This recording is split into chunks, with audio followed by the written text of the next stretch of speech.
Hello बच्चों। तो आज सैटरडे को ही मैं ये दूसरा वीडियो जैसे आपसे प्रॉमिस किया था, because it is related to linear equations. वहाँ पर भी एक्सप्रेशंस थे और एक्सप्रेशंस और इक्वेशंस में फ़र्क क्या था कि जब एक्सप्रेशंस को इजिकल टू करके, जैसे देख रहे हैं ये एक्सप्रेशन हुआ, पर जैसे ही हमने एक अगर इसमें मैं एक साइन लगा दूँ इक्वल टू 2 तो ये इक्वेशंस का फॉर्म बन जाता है बच्चों।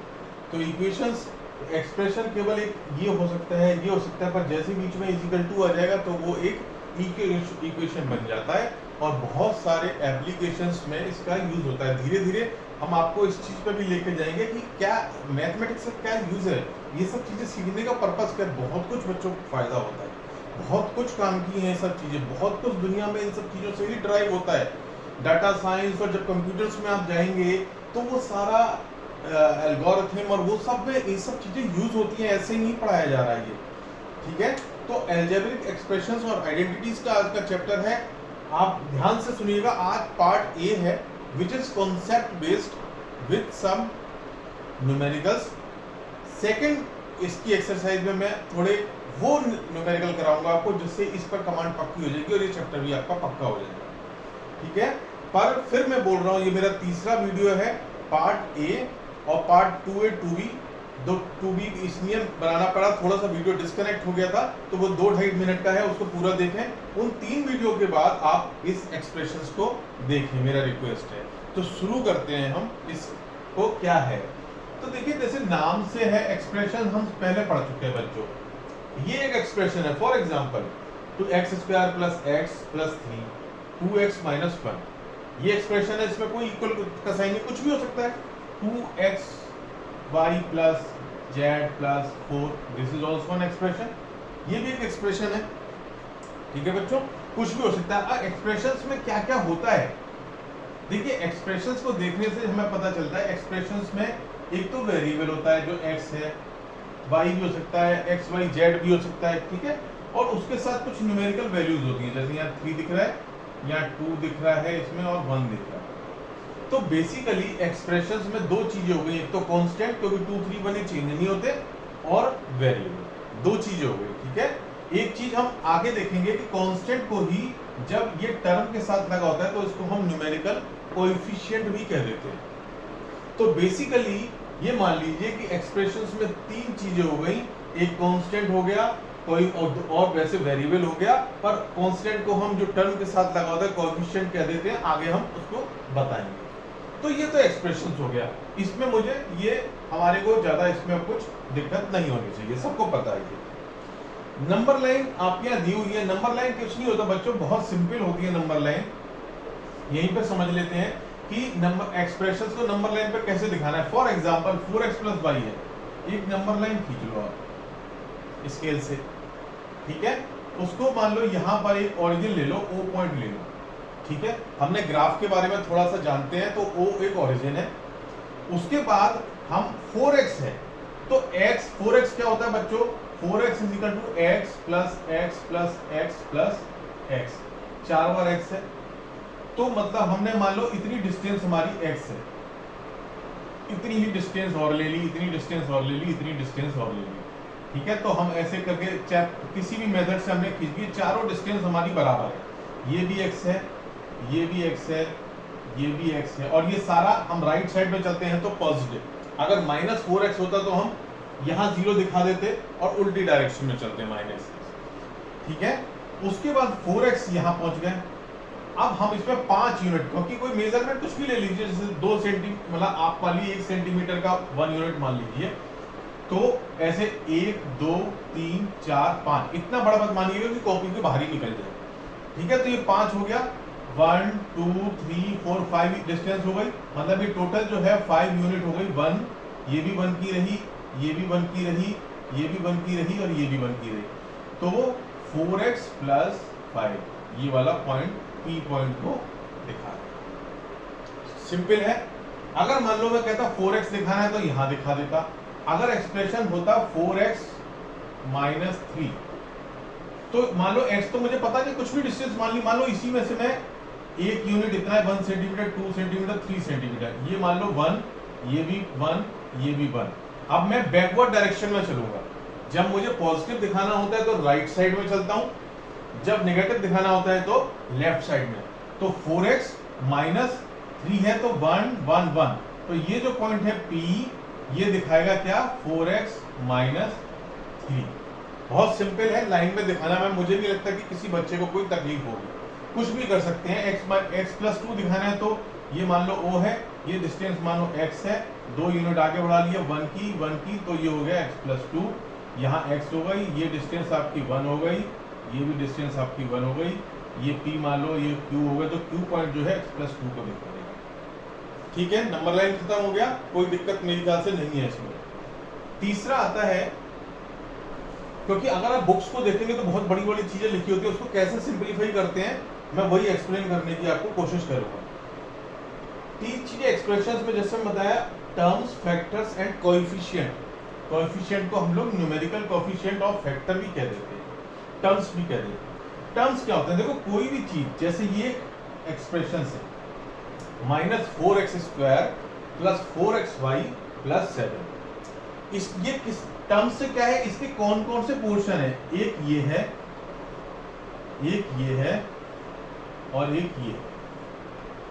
ठीक है, तो इसके टर्म्स हो गए -4x², 4xy और 7। ये क्या कहलाए, टर्म्स, जो कि साइन से अटैच है। अगर यहां पर माइनस साइन होता तो टर्म कहलाता -7, +7 नहीं कहलाता। प्लस बाहर मानते हैं हम हमेशा, और उसके अगर माइनस का साइन है तो माइनस को उस टर्म्स के साथ लिखते हैं। ठीक है बच्चों, तो अब इसमें ये तो टर्म्स हो गया, कौन कौन से टर्म्स हो गए, -4x², 4xy प्लस को लिखाने की जरूरत नहीं है 7। फैक्टर्स क्या होते हैं, -4x² कैसे तोड़ा जा सकता है, देखो -4x² is equal to -4 into x, x² को x इंटू x लिख दिया, -4 को अलग लिख दिया, तो ये तीनों इसके फैक्टर कहलाए इस टर्म के, -4x और x, ये तीनों फैक्टर है। इसी तरह इसके फैक्टर क्या है, 4 इंटू x इंटू y, तो इसके फैक्टर क्या होगा, 4x और y, और 7 तो अकेला है, तो ये अपना एक ही फैक्टर हुआ इसमें 7। ठीक है, समझ में आ गया फैक्टर क्या है। कोएफिशिएंट क्या होता है, कोई भी टर्म्स के साथ जो न्यूमेरिकल वैल्यू लगी होती है, जैसे -4x² है, इसके संग न्यूमेरिकल वैल्यू क्या लगी हुई है बच्चों, -4, केवल 4 नहीं, माइनस का साइन है तो मैंने बोला माइनस लगाए तो माइनस काउंट होगा। तो ये जो न्यूमेरिकल वैल्यू है, इसी को हम इस टर्म का न्यूमेरिकल कोएफिशिएंट या कोएफिशिएंट बोल देते हैं। इसी तरह से 4xy के साथ क्या लगा हुआ है, 4, तो इस टर्म का न्यूमेरिकल कोएफिशिएंट 4 हुआ, और 7 के संग तो केवल 7 है, xy है ही नहीं, तो इसका न्यूमेरिकल कोएफिशिएंट इस टर्म का 7 हो गया। ठीक है, अगर यहाँ -7 होता तो ये -7 हो जाता। ठीक है, अगर यहाँ -4xy होता तो यहाँ -4 हो जाता कोएफिशिएंट। ठीक है बच्चों, ये सारी चीज मेरे ख्याल से क्लियर होगी, थोड़ी सी सफाई कर लें बोर्ड की।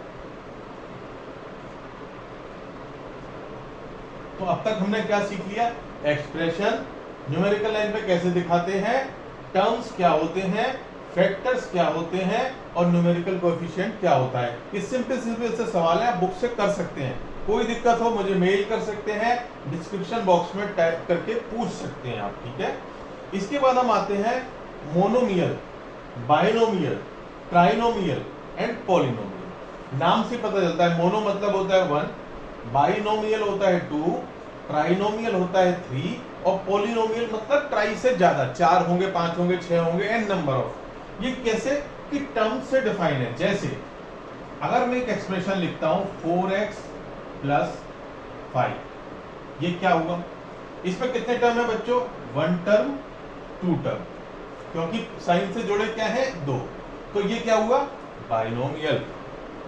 अगर मैं इसमें से 5 हटा देता हूं, 4x, केवल यही एक्सप्रेशन है, ये क्या हुआ, मोनोमियल। अगर मैं लिख देता हूं 4x माइनस 7xy प्लस 3, इसमें कितने टर्म है? 1 2 3। एक है 4x², दूसरा है माइनस 7xy प्लस 3। तो इसका मतलब ये क्या हुआ? ट्राइनोमियल। और इसमें मैं एक और जोड़ देता हूं, चलो, plus y minus 4x² minus 7xy plus y plus 3। अब इसमें 4 टर्म हो गए, और भी जोड़ दूं तो अब ये पॉलिनोमियल की श्रेणी में आ जाएगा। बस यही डिफरेंस है, टर्म्स जितने होते हैं उसी हिसाब से आपको मोनोमियल, बाइनोमियल, ट्राइनोमियल और पॉलिनोमियल बन जाते हैं। बहुत सिंपल तरीका है इसको पहचानने का, ठीक है। आगे बढ़ते हैं हम। अब आते हैं बच्चों, लाइक टर्म्स क्या होते हैं और अनलाइक टर्म्स क्या होते हैं। देखिए, लाइक टर्म्स क्या होते हैं, जैसे मैंने दो एक्सप्रेशंस लिखे, 2x², समझने की कोशिश करना बच्चों, 4xy माइनस 3, एक तो ये हो गया एक्सप्रेशन। दूसरा एक्सप्रेशन मैंने लिखा minus 3xy plus y² plus 6, ठीक है। तो इसमें लाइक और अनलाइक टर्म्स क्या हुए? देखो, इसमें लाइक टर्म्स हुआ, जैसे यहाँ x² है, हमें कोएफिशिएंट को नहीं देखना, ठीक है। अभी हम कोएफिशिएंट को भूल जाते हैं, x² वेरिएबल, नीचे वाले टर्म में कोई x² करके दिख रहा है? नहीं दिख रहा हमको, तो इसका मतलब x² का लाइक टर्म्स इसमें कुछ नहीं। यहाँ है 4xy, ठीक है, 4xy का हमें एक माइनस 3xy, मतलब वेरिएबल सेम रखते हुए हमें एक नीचे दिख रहा है।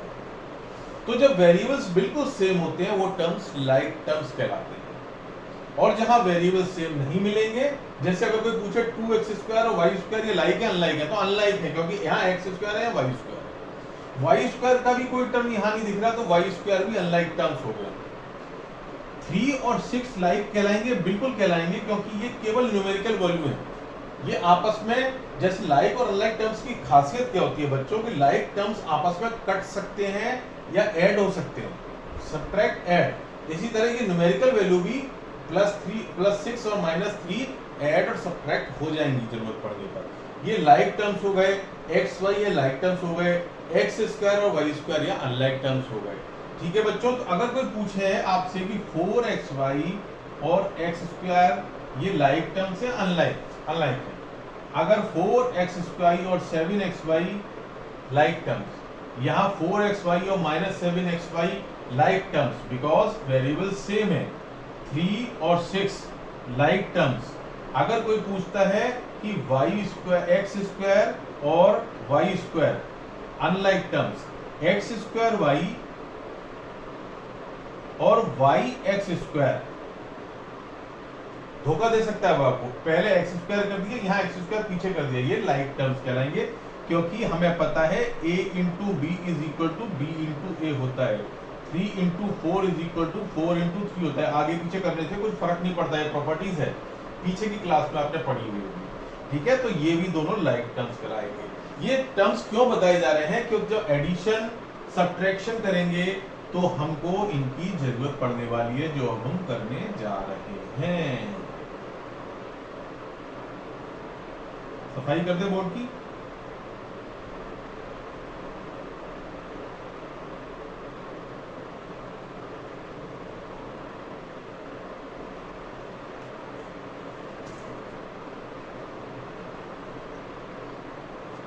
ठीक है बच्चों, अब हम पढ़ते हैं एडिशन सब्ट्रैक्शन, जहां लाइक और अनलाइक टर्म्स आते हैं। फॉर एग्जाम्पल मैंने सम यहां लिख दिया, मान लो कि ये एक सम है कि इसको इसके संग जोड़ना है, ठीक है। मैं यहां क्लियरिटी से दिखा रहा हूं। मान लो 7x² माइनस 4x प्लस 5 को कोई कहता है ऐड करो 9x माइनस 10 से। 9x 4x लाइक टर्म है, तो यहां इसके नीचे हम 9x लिखेंगे, ठीक है। माइनस 10 कहां लिखेंगे? इस लाइक टर्म्स के नीचे, क्योंकि न्यूमेरिकल वैल्यूज अलग रख दी जाती हैं, बाकी वेरिएबल्स वाले अलग रख देंगे, और कुछ है ही नहीं, तो हमने इसको सिंपल ऐड कर दिया। क्या आया, ये तो केवल यही था, तो 7x²। यहाँ माइनस का 4 है, यहाँ प्लस का 9x है, क्योंकि ठीक है जहाँ कोई साइन नहीं वो प्लस का ही माना जा सकता है, आप लगा भी सकते हो पर लगाने की जरूरत नहीं है, ठीक है। तो -4x प्लस 9, तो कितना बचा प्लस का 5x, और यहाँ -10 प्लस 5, तो यहाँ माइनस का 5 बचा। आपका आंसर आ गया। आपने इन दोनों को ऐड किया, लाइक टर्म्स को बस ऐड करते चले जाइए। बहुत सारे सवाल हैं, मैं बहुत कंसेप्ट समझाने की कोशिश कर रहा हूँ, केवल लाइक टर्म्स को उनके नीचे लिखना है। न्यूमेरिकल वैल्यू वो भी लाइक टर्म्स ही मानिए, उसको अलग रख देना है। x² y अगर होता, मान लो x² y होता, इसमें भी कुछ x² y होता, y x² करके धोखा देके लिख देता, तो हम क्या करते, मान लो ऐसे लिख देता, ऐसे जैसे हम कर रहे हैं, इस तरह से सवाल होता, तो ये तो इधर का तो वही रहता, इधर का भी वही रहता। अब यहाँ x² y या x² y यहाँ 8 हो जाता, सवाल हो गया सिंपल, ठीक है। ये हो गया समीशन। ऐसे बहुत सारे हो सकते हैं, आपकी किताब में बहुत सारे दिए हुए हैं, एनसीईआरटी पढ़ लीजिए, कोई सी बोर्ड की किताब ले लीजिए, बहुत सारे सवाल दिए हुए हैं। मेरा पर्पस यहाँ कंसेप्ट समझाने का है पहले में। दूसरे में I will choose the best sums. If you are able to do दो sums 5-6 sums, then you have command to do all the sums, ठीक है। अब हम सब्ट्रैक्ट की बात करते हैं। लिखा है कि सब्ट्रैक्ट इस एक्सप्रेशन को फ्रॉम, ये फ्रॉम तो मतलब ये ऊपर आएगा। अगर मैं कहूँ 4 को 7 में से घटाओ, फ्रॉम इतना, तो ये ऊपर आएगा, तो इसको ऊपर लिख लिया 7x² minus 4xy plus 8y² plus 5x minus 3y, ठीक है। इसको इसमें से घटाओ, नीचे ये वाला रख दिया x²। देखो x² है तो इसका लाइक टर्म हो गया। अब क्या है y² कहाँ है, माइनस का 4y², यहाँ माइनस का 4y²। 6y कहाँ है इधर, तो प्लस का 6y, और माइनस का 3 यहाँ कहीं है ही नहीं न्यूमेरिकल, तो एक जगह नहीं है बोर्ड में, हम यहाँ लिख देते हैं, ये यहाँ आएगा कायदे में, ठीक है। उसके बाद हमने लाइन लगा और हमने एक माइनस का साइन जैसे ही हम करते हैं तो क्या होता है, नीचे के जो नंबर हैं उनका साइन बदल जाता है। ये प्लस का था, ये माइनस का हो गया, ये माइनस का है, ये प्लस का हो गया, ये प्लस का है तो ये माइनस का हो गया, ये माइनस का है तो प्लस। भाई ऐसा क्यों हुआ, अब सुनिए क्यों हुआ, यहाँ समझ लीजिए इस चीज को, साइन क्यों बदलते हैं। अगर मैं आपसे कहूँ कि 7 में से 4 को माइनस करो तो 3 आता है, सिंपल चीज है। पर जैसे ही मैंने माइनस कहा तो क्या होता है, मैं कहूंगा 7 में से 4 घटाओ, 7 में से 4 को माइनस करो, तो करते ही हम 4 के आगे माइनस साइन लगा देते हैं, ठीक है। मान लो 4 की जगह यहाँ x प्लस वाई होता, मैं कहता 7 में से x प्लस वाई को घटाओ, तो क्या लिखते हैं आप इसको, 7 माइनस एक्स माइनस वाई। बदल गया ना, x प्लस वाई था, मैंने कहा इसको घटाओ तो तुरंत x का माइनस हो गया और y का भी माइनस वाई हो गया, x का माइनस x, y का माइनस वाई। इसी तरह यहाँ पर टर्म इसीलिए बदल जाते हैं, जो प्लस है वो माइनस हो जाता है, जो माइनस है वो प्लस हो जाता है। तो अब हम सब्ट्रैक्ट कर दिया, सिंपल हो गया सवाल। 7x² माइनस 5y माइनस तो 2x² बचा, इसके नीचे कोई टर्म ही नहीं है, तो माइनस का 4x y ऐसे उतारा है। यहाँ 8y² था, अब ये 4y² ऐड हो गया इसमें प्लस का बनने के बाद, तो 12y²। x का कोई टर्म नहीं है, ऐसा का ऐसा ही उतार लिया। माइनस 3y था, यहाँ प्लस का y था, ये माइनस का हो गया, तो माइनस माइनस जुड़ गए, तो -3 -6 -9, और 3 माइनस का था, ये प्लस का हो गया।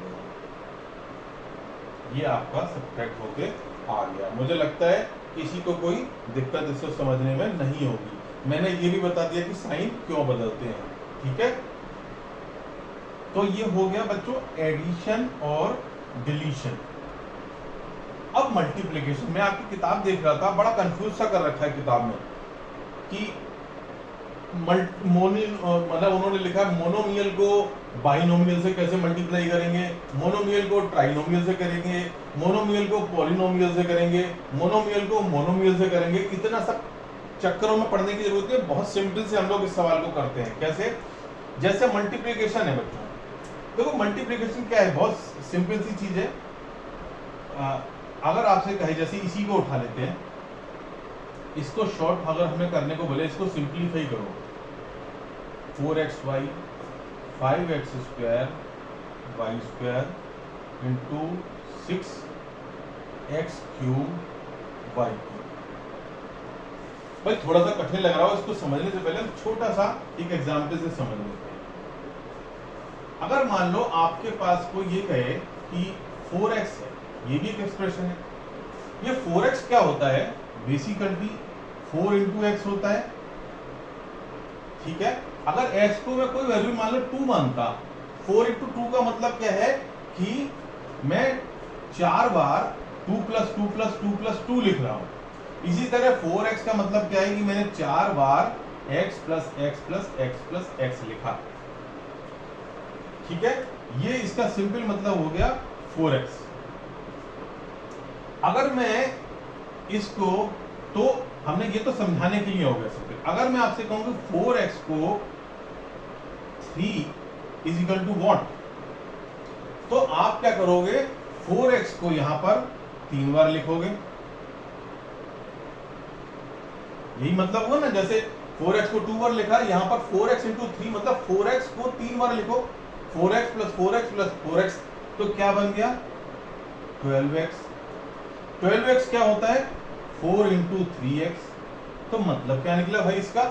इसका मतलब ये निकला कि दोनों न्यूमेरिकल जो है यहाँ पर वैल्यूज वो मल्टीप्लाई हो जाती है। तो क्या हो गया? मल्टीप्लाई हो गई। यहाँ आ गया 12, x का x हो गया। इसी तरह से बच्चों जैसे न्यूमेरिकल वैल्यू मल्टीप्लाई होती हैं, वेरिएबल्स भी आपस में मल्टीप्लाई हो जाते हैं। अब दिमाग ज्यादा लगाने की जरूरत ही नहीं है, बहुत सिंपल है। जैसे ये सवाल था, हमें सिंपल करना है, जो न्यूमेरिकल वैल्यू है वो मल्टीप्लाई कर देनी है सारी, ठीक है। और स्टेप्स में दिखाना है तो स्टेप्स में भी करके दिखा देता हूं। और अगर जो वेरिएबल्स हैं वो आपस में मल्टीप्लाई कर देने हैं। जैसे पहले इन दोनों को पकड़ लो, 4 इंटू 5 20, एक्स वाई, तो x into x square x cube, y into y square y cube. अब बचा पीछे का 6, फिर जोड़ दो 6 इंटू 20, तो कितना होगा? 0 120, एक्स क्यूब एक्स की पावर 6 और y क्यूब y की पावर 6। हो गया सवाल। इसी तरह दूसरा सवाल करके देखिए। दूसरा सवाल भी बिल्कुल सिंपल है।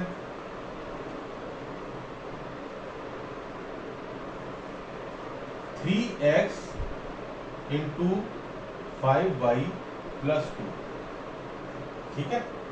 ये कुछ नहीं है। इस सवाल में क्या करते हैं, आपने भी पढ़ा होगा। अगर मैं कहूं आपसे बच्चों x की जगह x प्लस 2, तो आप कर करते थे कि अंदर मल्टीप्लाई होगा ना, पहले 3x इससे जाएगा फिर इससे होगा। डिस्ट्रीब्यूटिव प्रॉपर्टीज जो आपने पढ़ी होगी पुरानी क्लास में, वो यही है। अगर नहीं पढ़ी तो मुझे लिख देना, बता दूंगा, ठीक है। तो ये 3x है, तो हम इसको कैसे सिंप्लीफाई कर सकते हैं? 3x into 5y plus 3x into 2, अंदर दोनों के साथ मल्टीप्लाई है। ये क्या हो गया? 15xy plus 6x। हो गया सिंपल, खत्म। अब इसमें कुछ सवाल बहुत सारे अलग अलग तरह, जैसे सी सवाल है, इसी से समझ में आ जाएगा आपको। आपको बाइनोमियल ट्राइनोमियल इतना देखने की जरूरत ही नहीं है, सिंपल अपने स्टेप से करना है। 3a प्लस 4b मल्टीप्लाई ये वाला सवाल 2a प्लस 3b, ठीक है। हमने क्या किया था? वही पहले इसको इससे, चाहे इसको इससे ले लो, एक स्टेप से किसी से भी पकड़ लो। तो 3a plus 4b into 2a plus 3a plus 4b into 3b, इस वाले पहले इससे फिर इससे।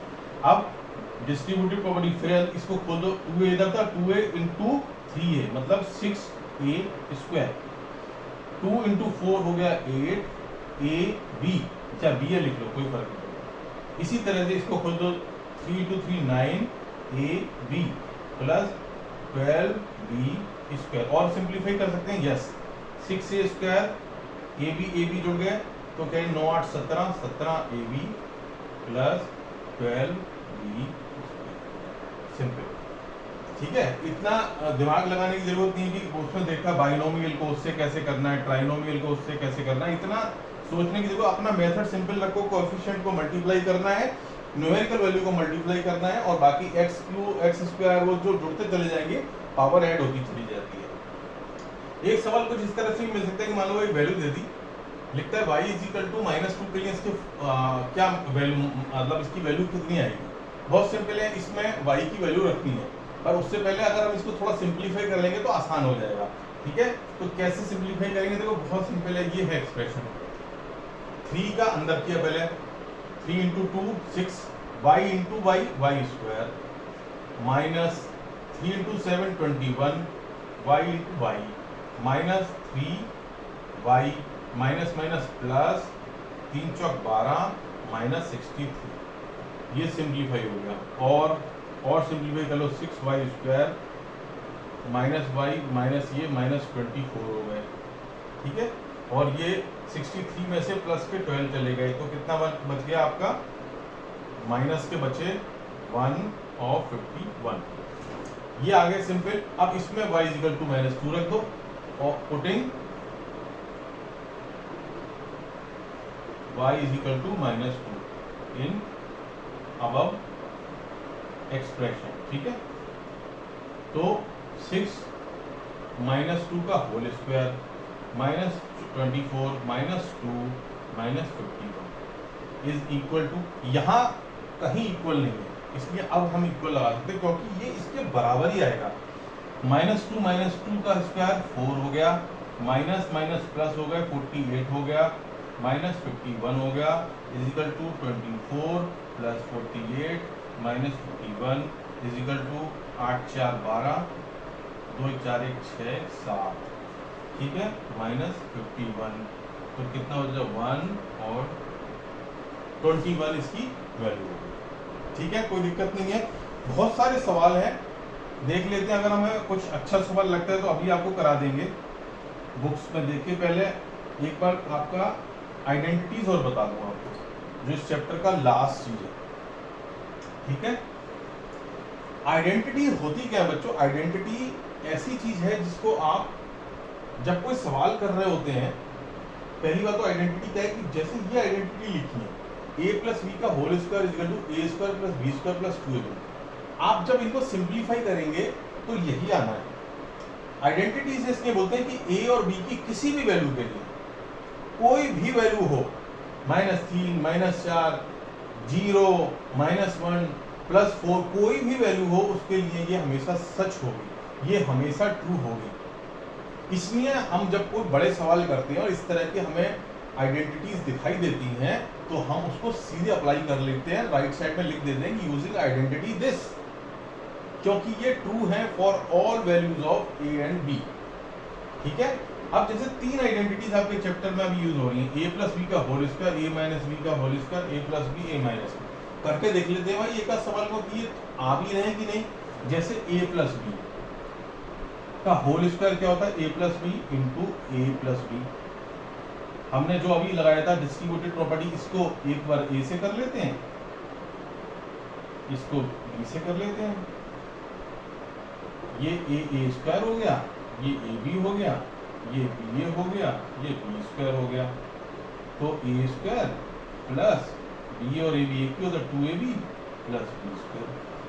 आ गई आपकी पहले, 2ba लिख लो चाहे 2ab लिख लो। इसी तरह से जब इसको खोलेंगे तो ये आएगा, और इसको खोलेंगे पहले आप a - b का a से कर लो, फिर b से कर लो।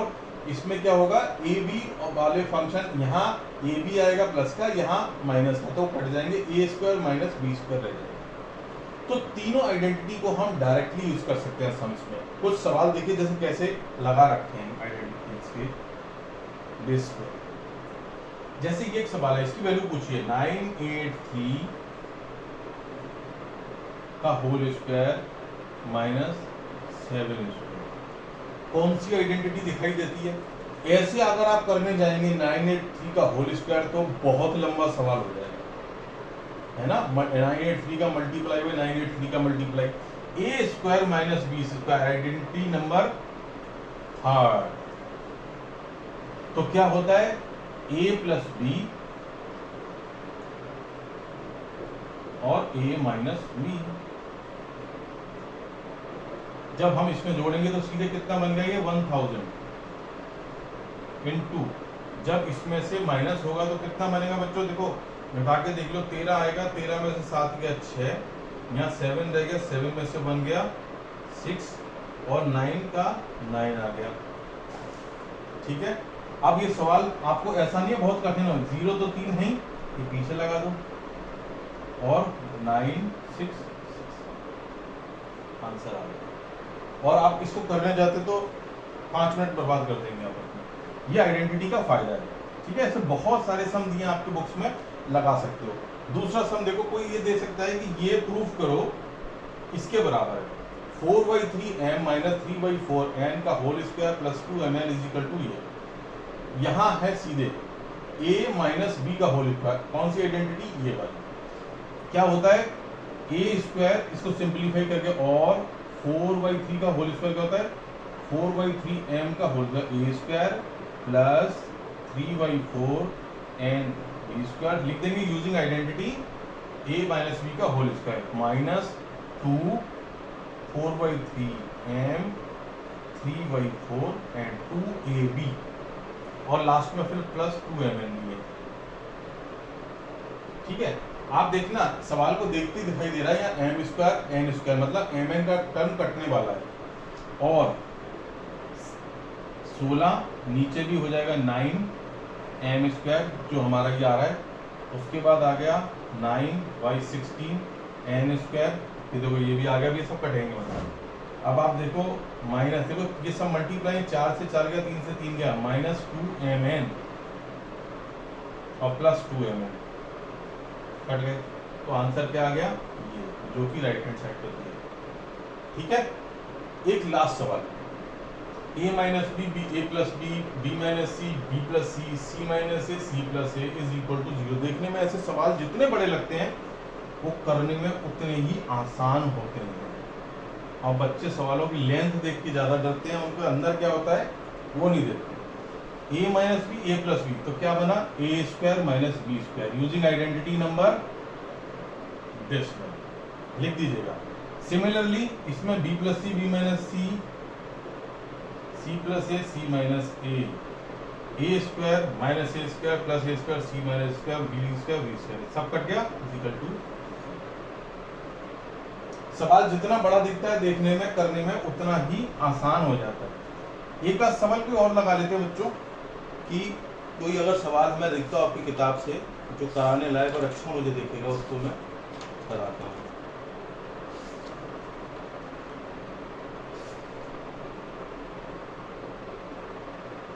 जैसे देखो एक सवाल दिया है देखने से, कि subtract 3pq p minus q from 2pq p plus q, subtract है ये फ्रॉम ये, तो जिससे सब्ट्रैक्ट करना है 2pq p प्लस q को किससे घटाना है, इससे घटाना है 3pq p माइनस q। ठीक है, तो पहले क्या करेंगे, हम इसको खोल लेंगे थोड़ा सवाल के आसान के लिए। तो 2pq क्या हो गया, 2p square q, p multiply हो गए, बताया था ना वेरिएबल वेरिएबल मल्टीप्लाई हो जाते हैं, प्लस 2pq स्क्वायर। यहाँ क्या हुआ, ये सब्ट्रैक्ट करना है, तो जैसे मैंने बताया था साइन बदल जाएगा, तो जैसे यहाँ बना pq p स्क्वायर, तो p स्क्वायर q ये वाला, तो माइनस का है ये यहाँ पर माइनस 3p स्क्वायर q, और अंदर करेंगे तो माइनस माइनस प्लस हो गया। अब यहाँ q स्क्वायर है तो 3pq स्क्वायर, माइनस कर देंगे ये साइन प्लस का हो जाएगा, ये माइनस का हो जाएगा। 2p स्क्वायर में से प्लस, ये भी प्लस ये भी प्लस, तो 5p स्क्वायर q, और ये इससे कट जाएगा, यहाँ 2 का है या 3 का है, तो minus p q square. Simple. इसमें से कुछ कॉमन ले सकते हैं, इसको इस तरह से भी लिख सकते हैं। अगर कुछ चाहे तो PQ कॉमन आ जाएगा, तो 5P माइनस इसमें से आ जाएगा आपका Q, तो ये आंसर हो जाएगा।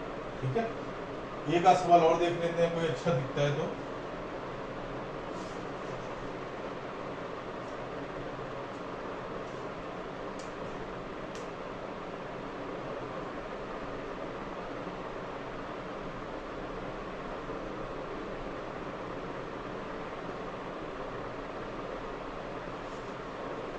जैसे एक सवाल दिखता है, देखिए बच्चों,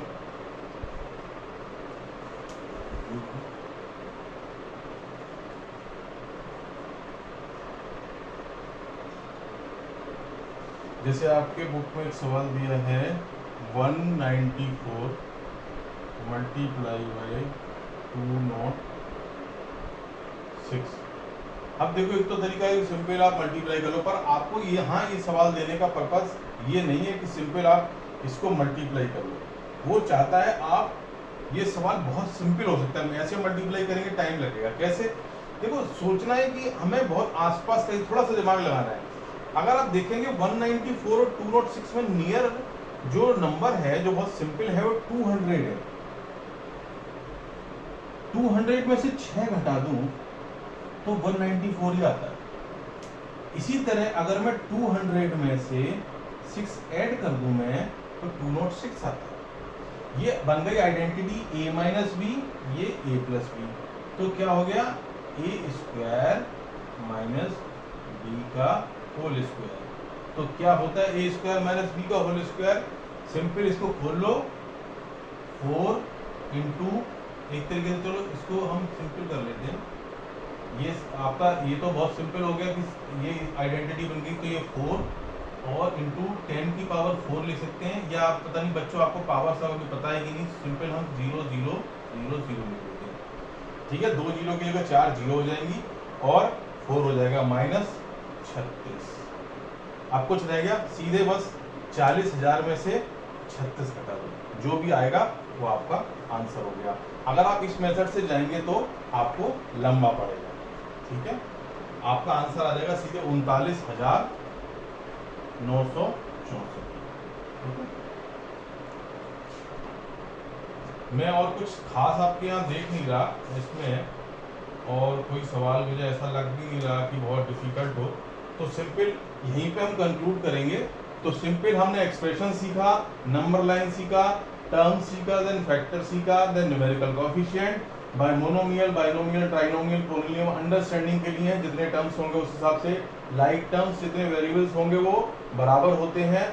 ठीक है, ये मैंने सिखा दिया। एडिशन कैसे करना है बता दिया। लाइक और अनलाइक के लिए मल्टीप्लिकेशन, एडिशन, सब्ट्रैक्शन यूज होता है। मल्टीप्लिकेशन के लिए सिंपल है, न्यूमेरिकल वैल्यू को मल्टीप्लाई करो, देन वेरिएबल्स को मल्टीप्लाई करो। आपको देखना ही नहीं है, सिंपल डिस्ट्रीब्यूटेड प्रॉपर्टी या कहीं यूज हो रही है तो उसको यूज कर लो। 3 आइडेंटिटी हैं, आइडेंटिटी से हम बहुत सारे सवालों को सिंपल बना सकते हैं, इंस्टेड ऑफ मेकिंग कि हम उससे 15 मिनट तक मल्टीप्लाई करते चले जा रहे हैं। तो मेरे हिसाब से आपका ये वाला चैप्टर कंसेप्ट बेसिस पे खत्म होता है।